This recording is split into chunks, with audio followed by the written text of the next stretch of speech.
Hello, and welcome to another basement briefing on Medicaid. My name is Cuello. I'm with the National Health Law Program. Please check out our website at healthlaw.org. Follow us on social media, share this video, share our other work, help get the word out.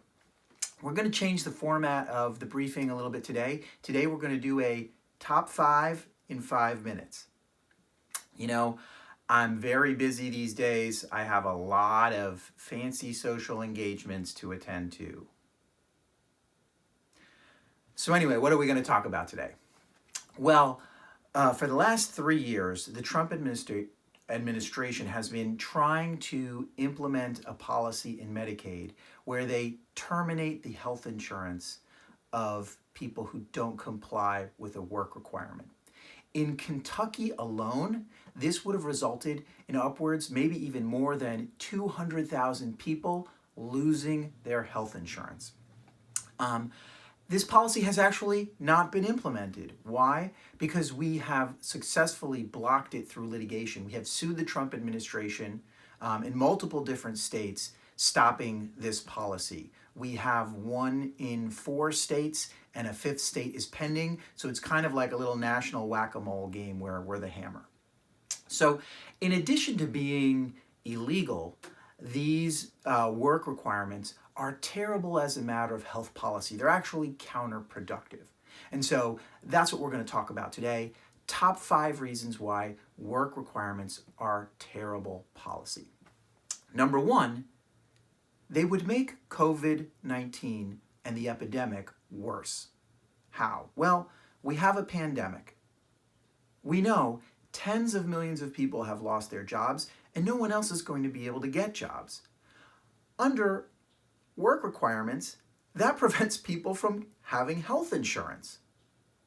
And we're going to have countless people sick who we desperately want to be able to get their health care because we're in a pandemic, right? I really don't need to do much more, but let's keep going.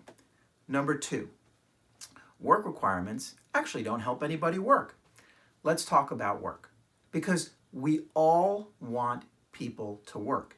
And if you really wanted people to work, what you would do is address the real problems that study after study show are the reason that people don't actually work. What are those problems? Well, lack of jobs in rural areas and in urban areas, pockets of areas where there aren't jobs available.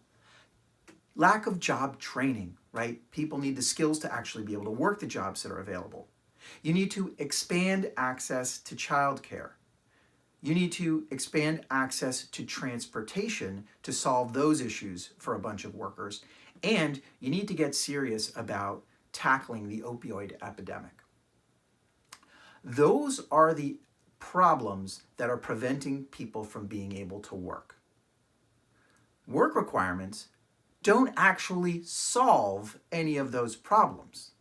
They just take health insurance away from the people who have those problems.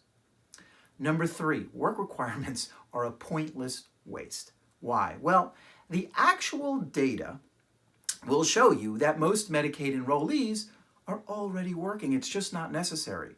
The minority of individuals who aren't working, well, data shows that 91% of them are people who have a disability, students, people like parents taking care of children, or retirees.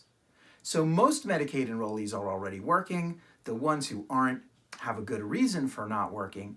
And at the same time, the GAO estimated that in Kentucky, the cost of doing the work requirements for the state, the administrative bureaucratic cost, would be $270 million, right? And so the question is, why would you waste so much money to try and solve a problem that doesn't even exist? Pointless and wasteful. Number 4, work requirements hurt workers.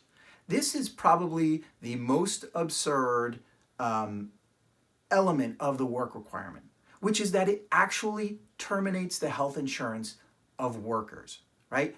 Workers who aren't able to do all of the red tape, like, for example, reporting every month through an online portal or through paper what their work hours are, right? Those workers who fail to get through the red tape will actually lose their health insurance. And think about a seasonal worker who works on a farm and has months where they don't have any hours to report. Think about people who are self-employed, right? Running their own business, and the state doesn't actually have any reason to know that that person is doing work, right?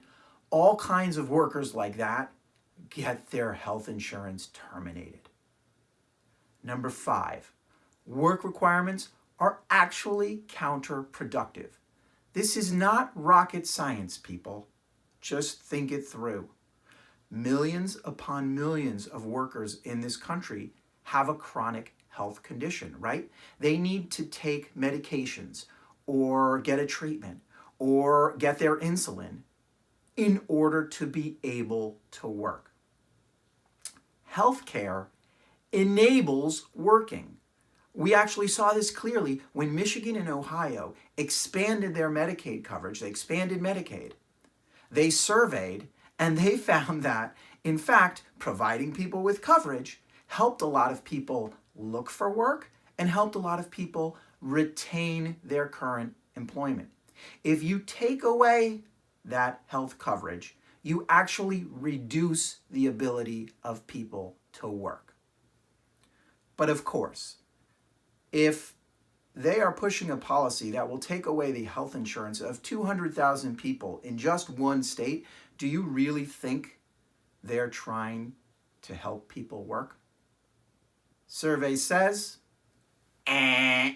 So that's our 5 and 5. And they said it couldn't be done, but I did it. Now, you know why we are asking you to help us to fight against these work requirements and make sure the Trump administration is never, ever able to make these the law of the land in Medicaid.